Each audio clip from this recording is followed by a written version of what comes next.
Imagine holding the absolute highest, most elite academic post in the world. Right. You are surrounded by the greatest minds of the 17th century. Your daily life involves these incredibly rigorous philosophical debates. Yeah, the kind of debates that shape nations. Exactly. Wait, I mean, spot on. You are advising heads of state, managing a massive university, dealing with intense political upheaval. It is a high-stakes environment, to say the least. But then you sit down to write, and the most significant thing you produce is, well, it is essentially a survival guide for people who are treated like the absolute scum of the earth. Yeah, that paradox is really the best way to look at the document we have in front of us today. Welcome to Reformed Thinking. Today, we have a very specific mission for you, the listener. We are going to do a deep dive into the prefatory materials and the first chapter of a theological treatise from 1657. Written by John Owen, it is called The Saints' Fellowship with the Father, Son, and Holy Spirit.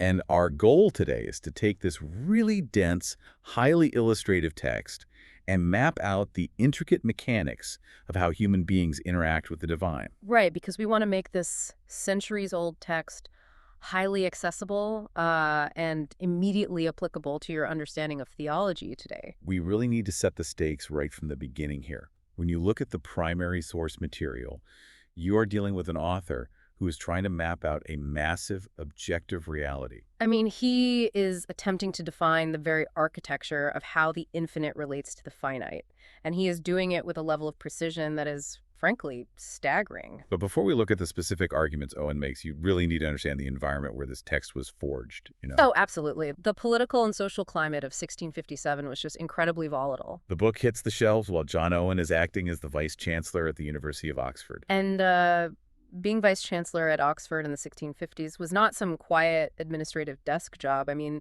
the English Civil War had just torn the country apart. Right. King Charles I had been executed. Oliver Cromwell was the Lord Protector of the Commonwealth. And the university itself had been in absolute chaos. You had political factions constantly fighting for control.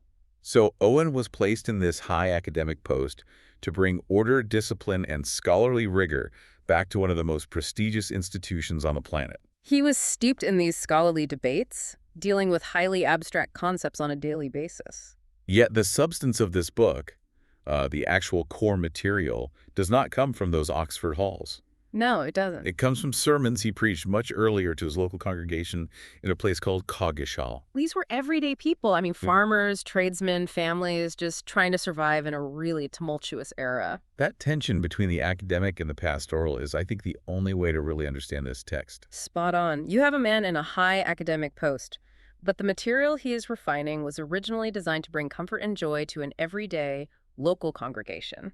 And that dual nature explains the highly unique style of the book.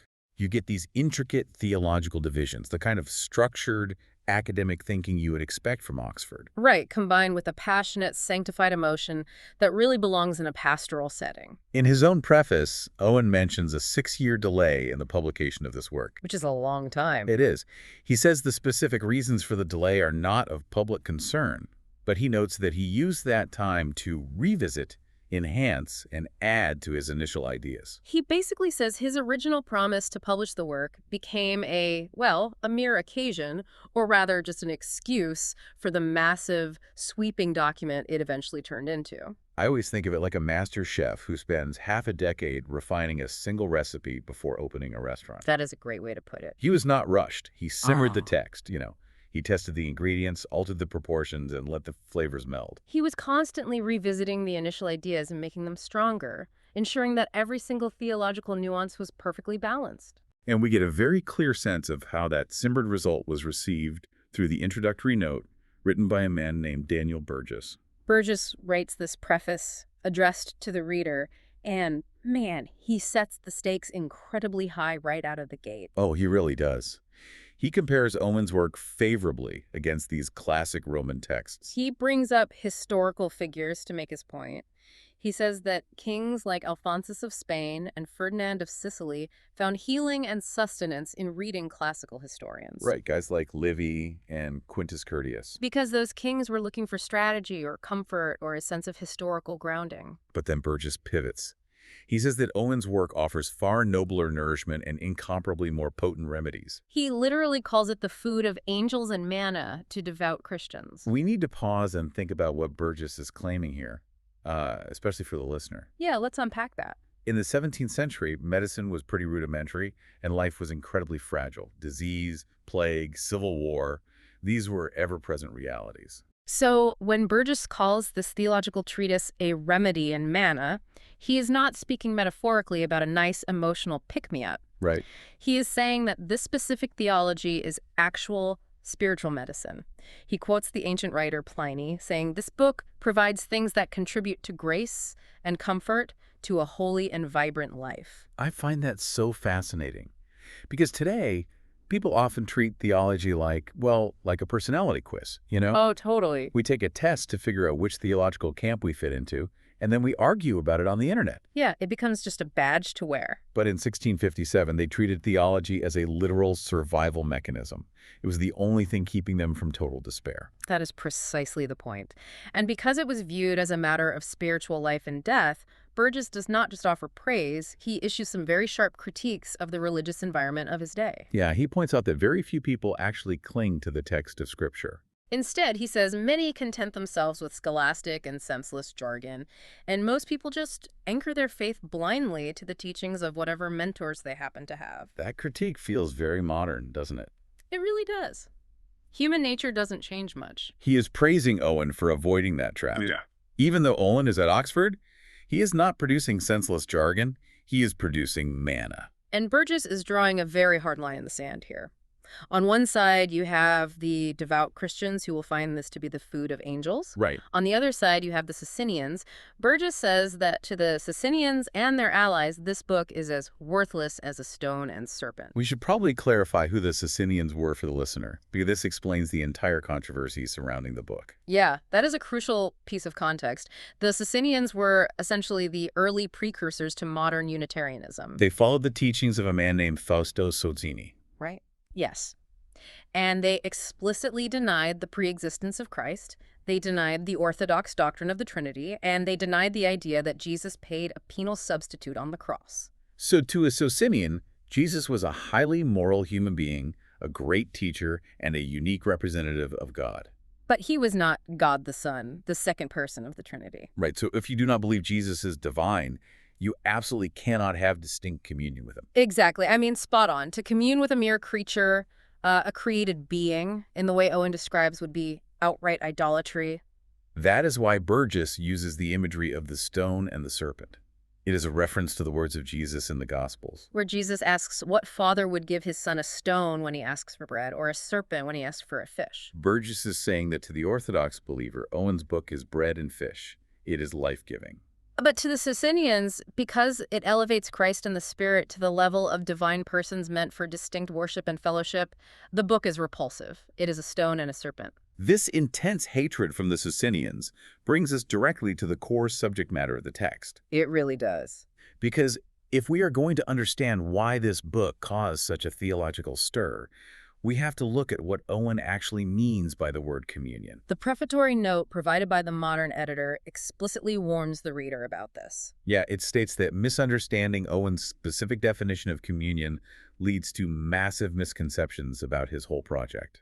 The editor points out that people often misunderstand the author's intention and think he is deviating from his main purpose, when in fact he is staying entirely true to it. The confusion stems from the fact that Owen's definition of communion is much broader than the way religious people use the word today. Oh, totally. When a modern person hears communion, they usually think of a quiet time, a feeling of emotional closeness to the divine. Or maybe the physical bread and cup taken at church. Right. But the text says communion is not just the subjective exchange of emotions between God and a soul. It includes the objective, gracious relationship itself. The editor notes that Owen's definition encompasses all of Christ's work and its outcomes. It goes all the way from the historical act of the atonement on the cross to the resurrection, to the actual present effect of justifying the sinner. The communion Owen describes is the entire ecosystem of grace, not just the fleeting feeling of being near to God. The real controversy, however, was not about how broad the definition was. No, it was about the structure of this relationship. Right. The idea of having distinct communion with the three separate persons of the Trinity. the Father, the Son, and the Holy Spirit, was viewed by some as a completely novel and unfamiliar doctrine Burgess mentions that some simple souls thought this was a new invention. because they were completely used to the idea of communing with God in a general, undifferentiated sense. You pray to God, you worship God. But the idea that a believer interacts uniquely and distinctly with the Father, and then uniquely with the Son, and uniquely with the Spirit, well, it felt very strange to them. I have to push back on this logic, or at least play devil's advocate, because I can hear someone listening right now asking a very valid question. Okay, let's hear it. If Orthodox theology says that God is one indivisible essence, Deuteronomy 6 says, "The Lord our God, the Lord is one," how can Owen claim we have distinct communion with the Father without dividing the Trinity into three separate gods? It is a great question. Does this not border on tritheism? Is he splitting God into parts? That is the exact objection the critics were raising, and it requires analyzing the mechanics of Trinitarian theology to see what Owen is actually doing. Okay, lay it out for us. Theologians make a distinction between the ontological Trinity and the economic Trinity. The ontological Trinity refers to God in his essence, right? Yes. In his essence, God is one undivided being. The external works of the Trinity are undivided. But the economic Trinity refers to how the three persons operate in the history of redemption. So it's about how they manifest their roles to humanity. Spot on. The Father initiates the plan of salvation and elects. The Son enters human history, takes on flesh, and purchases redemption. And the Holy Spirit applies that purchased redemption to the individual believer. Exactly. Yes, that is it. Because they take on distinct roles in the economy of salvation, the believer relates to them distinctly based on those specific roles. Okay, that makes sense. So you commune with the Father primarily in love, recognizing him as the fountain of grace. You commune with the Son primarily in grace, recognizing his historical sacrifice. And you commune with the Spirit primarily in comfort and sanctification, recognizing his indwelling presence. And that distinction dictates the entire architecture of Owen's treatise. Look at how the book is mapped out. Part 1 focuses exclusively on the Father. Part 2 focuses on the Son and his grace. And Part 3 contains 8 chapters dedicated entirely to the Holy Spirit and his effective influence. The structure of the book perfectly mirrors the structure of the reality he is describing. Because if communion is just a vague, warm feeling toward a general deity, you do not need 3 distinct parts mapping out different interactions. Right, but because the Father initiates, the Son purchases, and the Spirit applies, your relationship with each person involves different aspects of grace. You are relating to the one God, but you are doing so by recognizing the specific distinct operations of each person. To defend this idea of distinct communion against the critics, Burgess quotes a couple of notable figures from history. He mentions Samuel Clarke, the Bible annotator. Yeah, Clarke explicitly preached on 1 John 1.7 and noted that there is a distinct fellowship with each of the persons of the Blessed Trinity. Burgess also brings in Lewis Stuckley, who wrote a preface to another book, asserting that this glorious truth was acknowledged by the early and best age of Christianity. Burgess is fighting a battle for historical grounding here. He is telling these critics that Owen is not inventing something new in 1657. He is recovering something ancient. And to drive his point home, Burgess brings in a heavy hitter. He quotes St. Augustine. He uses the Latin phrase contra antidotum insanior, Raging against the medicinal truth. We really need to explain the context of that quote because it is incredibly vivid. It is. Augustine used this phrase to describe his own behavior when he was a Manichaean, long before he became an Orthodox Christian. Manichaeism was a dualistic religion, right? They believed the universe was a battleground between a good god of light and an evil god of darkness. Yes, and the physical world was considered inherently evil.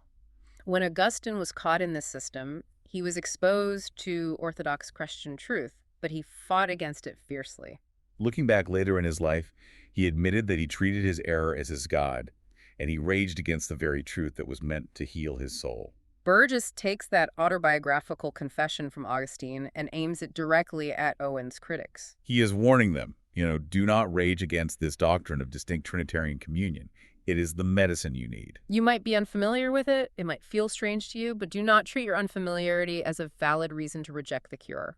It frames theological resistance, not just as an intellectual disagreement, but as a spiritual sickness. When you reject the specific ways God has revealed himself, you are raging against the antidote. Now that we understand this massive objective definition of communion and the fact that it's distinctly Trinitarian, we can move directly into chapter 1. Yeah, let's get into the text itself.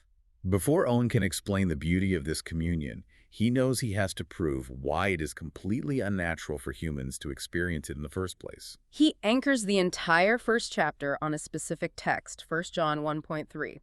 Truly our fellowship is with the Father and with his Son, Jesus Christ. Owen immediately asks the reader to consider the contextual reality of that verse. The early saints, the specific people the Apostle John was writing to in the first century, were completely despised by their society. They were viewed as the scum of the earth, the refuse of all things. It is sort of like being invited to join a highly exclusive invite-only club. Oh, that is a good analogy. You hear about the incredible benefits, the amazing community, and the elite status. But when you show up at the address, you find that the members are treated like outcasts and beggars. Right, they're living in the alleys, getting kicked out of the public squares, being dragged into court. Why would anyone in their right mind want to join them? From a purely earthly perspective, joining their fellowship looks like you are just signing up for trouble, reproach, scorn, and poverty. And John's answer, which Owen highlights by pointing out the word truly, is that their true fellowship is not just with each other. It is with the divine. John is assuring them with a real sense of urgency that despite all the social disadvantages, despite being viewed as the scum of the earth, their fellowship is highly honorable, glorious, and desirable strictly because it is with the Father and the Son. But that brings us to the theological problem, which is significantly bigger than the social problem. Yeah, it really is. Owen says that since the entrance of sin into the human race, humanity has absolutely no natural communion with God. He lays out this stark, unyielding contrast.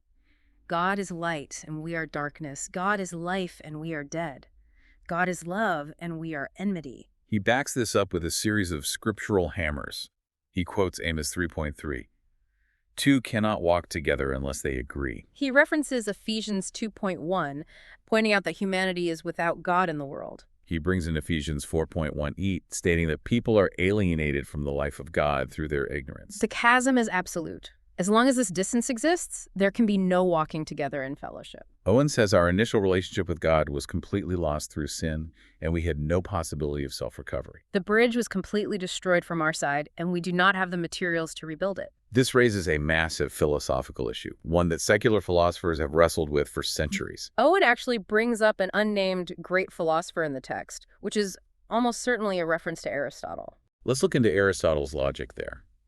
If you look at Aristotle's Nicomachean Ethics, specifically his chapters on friendship, he concludes that there could be no true friendship between God and man. Why did he think friendship with God was absurd? Well, Aristotle believed that friendship requires a certain level of equality, or at least a manageable proportionality. Okay, so you can have a friendship between a wealthy person and a poor person, or a king and a subject, because they share the same fundamental human nature. Right, the gap can be bridged. But Aristotle said that when the disparity becomes infinite, such as the gap between a mortal human and an eternal deity, the basis for friendship dissolves. The gap is too wide. There is no common ground for a mutual exchange. And the fascinating thing is that Owen agrees with Aristotle's premise. He does. From a purely natural standpoint, the philosopher is correct. The infinite disparity, compounded by human corruption and sin, means that the natural mind can only find terror and apprehensions of death in the presence of God. If God is absolute light and purity, and human beings are darkness and enmity, then proximity to God does not bring friendship. It brings destruction. Owen mentions another philosopher in the text who acknowledged a general fellowship of providence.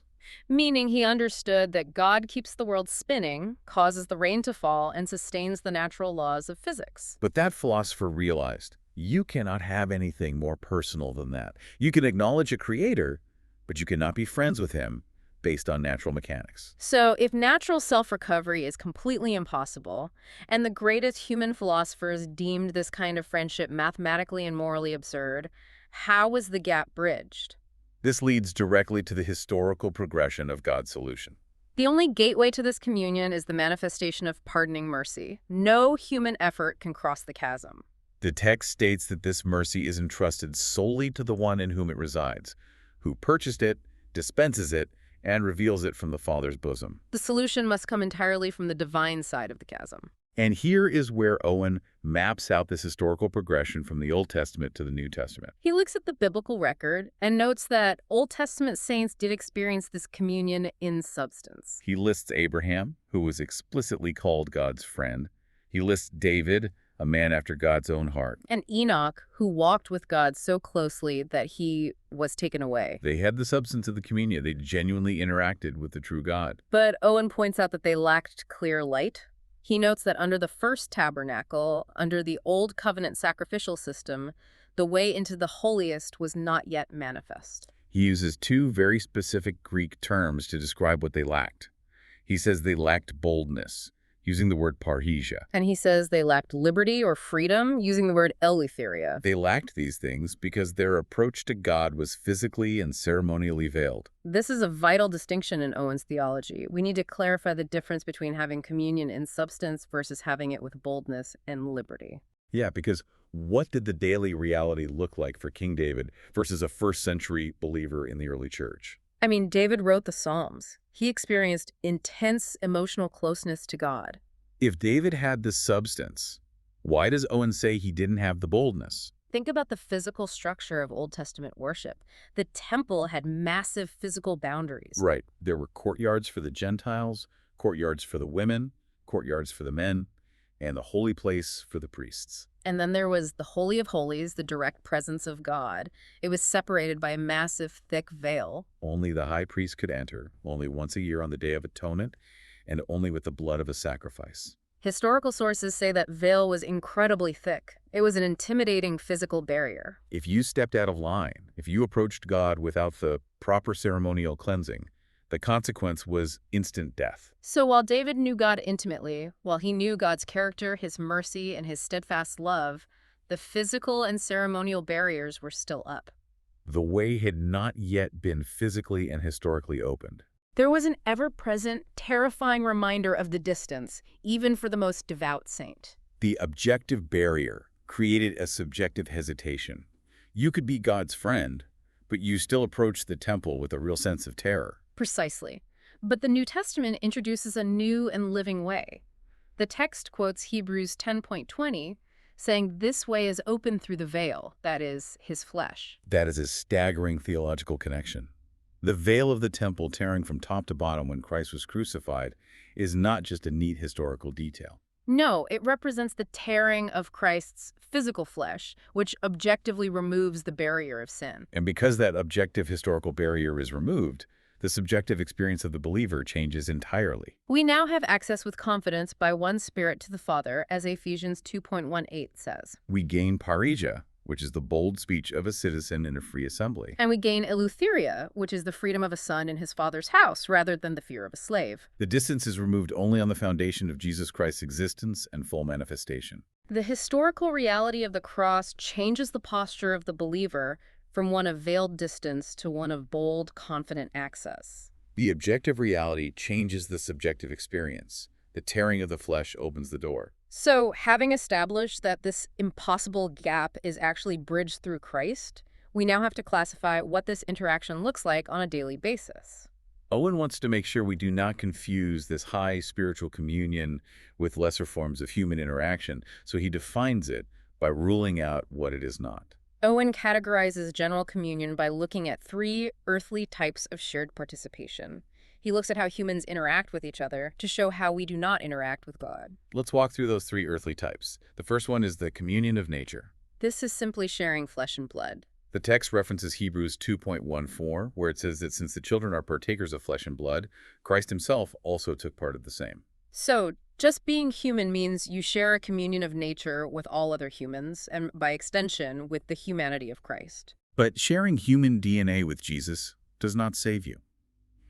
Every human who has ever lived shares a communion of nature with Christ, but that is not spiritual communion. The second type is the communion of state or condition. This means sharing external circumstances. Owen uses a very stark example here. He points to Christ and the two thieves on the cross. They were all sharing the exact same physical state. Yes, they were sharing the sentence of crucifixion. They were the same agonizing external condition. They were inches away from each other, yet mere proximity and shared suffering did not equal true communion. One of the thieves mocked Christ, while the other requested and obtained participation in a blessed condition. Shared state does not guarantee shared delight. And the third type is the communion of actions. This is participating in the same deeds toward a common goal. It can be a good action, like saints worshiping together in a church service, or it can be an evil action. Owen points to Simeon and Levi in the book of Genesis.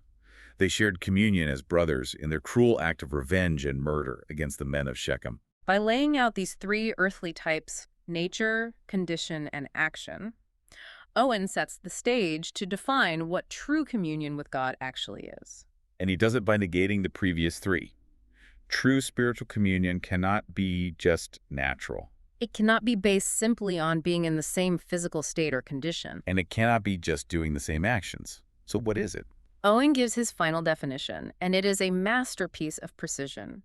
True communion must be voluntary. It must be by consent. It involves a reciprocal exchange between two parties. He defines it as the mutual sharing of those good things in which the participants take delight, based on a certain union between them. The mutual sharing of good things in which participants take delight, based on a union between them. I love the biblical analogy he uses to illustrate this. He compares it to the relationship between Jonathan and David in 1 Samuel 20.192. The text says, their souls were knit in love. True communion isn't just standing in the same room, which would be a communion of state. It isn't just fighting the same battle against the Philistines, which would be a communion of action. It is an active mutual delight rooted in a prior union of their souls. Let's analyze the mechanics of this mutual exchange between a finite human and the infinite God. According to Owen, God communicates himself to the believer. He gives grace, mercy, pardoning love, and his very presence. And the believer responds by offering back what God requires and accepts. The believer offers worship, obedience, love, and immense gratitude. It is a reciprocal cycle. God initiates by giving himself to us, and we respond by giving ourselves back to him. And when we stress that this entire cycle flows exclusively from the union established through Jesus Christ. If there is no union through the torn veil of Christ's flesh, there is no mutual exchange. You cannot have the delight without the union. The union is the baseline. The mutual sharing of good things is the superstructure built on top of it. So we have mapped out the chasm of sin, the historical progression of how the gap was bridged through the veil of Christ, and the precise definition of this mutual exchange. To conclude our analysis of the text, we need to look at the scope of this communion and how it dictates the rest of Owen's massive treatise. Owen clarifies that there are two phases of this communion. The first is perfect and complete communion. This is when a believer will fully enjoy God's glory and surrender completely to him, finding ultimate, unhindered satisfaction without any presence of sin. But this phase is future. It happens in eternity, when we see him as he truly is. The second phase is initial and incomplete communion. This is experiencing the first fruits and glimpses of that perfection here on earth in our daily experience of God's grace. And Owen explicitly states that his entire treatise focuses solely on this initial phase. He is giving us a map for the here and now. Which brings us back to the intricate structure of the book that the modern editor warned us about. This initial communion is mapped out in exhaustive detail. When we look ahead to part 2, it focuses on Christ's grace. It breaks it down into personal grace, grace obtained from redemptive work like justification and sanctification, and grace communicated by the Spirit. The editor notes a couple of specific highlights in the book that readers should watch for as they read through the dense material. He mentions a deeply stirring passage on the immaculate humanity of Christ on page 64. And he points out two extensive digressions where Owen pauses his main theological argument just to reveal the glory and beauty of Christ. The editor is giving the reader a necessary heads-up. He warns that the numerous divisions and subdivisions, the dense Oxford-level categorization, might distract the reader's focus. You look at the map and you get lost in the blue squiggly lines. That's right. But he immediately adds that the passionate fervor of sanctified emotions and the occasional thoughts of remarkable strength found throughout the text more than compensate for the heavy reading. The emotion carries you through the intellect. So we are treating theology here not just as a cerebral exercise. It was not just about passing a divinity exam. This massive book is a map for experiencing the actual first fruits of glory. The intricate divisions are not there for academic showing off. Owen was not trying to impress the faculty at Oxford. These divisions are the highly detailed topography of a very real spiritual landscape, When he breaks down the grace of Christ into three different categories, he's trying to show the believer how many different ways God is communicating himself to them. so that the believer can respond with accurate, specific delight.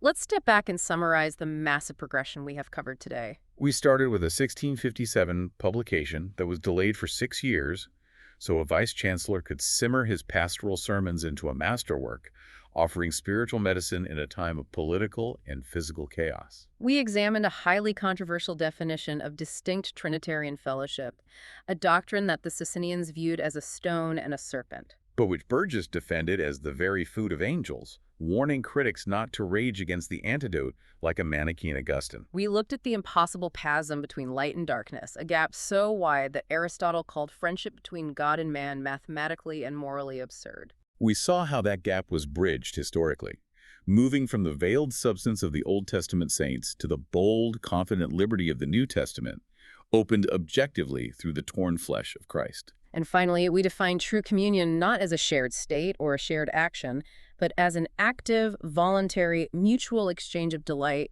based on a prior union, much like the souls of Jonathan and David. Which brings us to why this matters for you, the listener, today. Why go through all this dense 17th century topography? Because it shifts your understanding of theology from a passive list of facts to a dynamic, reciprocal relationship. The historical saints, the people who were treated as the scum of the earth in the first century, were not just guessing in the dark. They were mapping out an objective reality that is meant to be experienced right now in the initial phase as the first fruits of a future glory. Owen is giving you the highly technical blueprint, but he is pleading with you to actually experience the reality the map points to. Which leads me to a final provocative thought for you to chew on as you go about your day. Something that pushes just beyond what we have discussed. We talked about how this initial communion is an incomplete first fruits taste of a future perfect reality. And we established that it requires a mutual exchange based on a union. So here's the question. If the physical reality of Christ sharing our exact human nature, that communion of nature from Hebrews 2.1 few, is the absolute baseline requirement for this union to even exist, how does that active physical reality shape your daily expectation of what it means for God to communicate himself back to you today? If he took on our actual flesh and blood to make the union possible, crossing the infinite Aristotelian chasm, what does that mean for the mundane physical realities of your life right now? Think about it. We will see you next time on Reformed Thinking.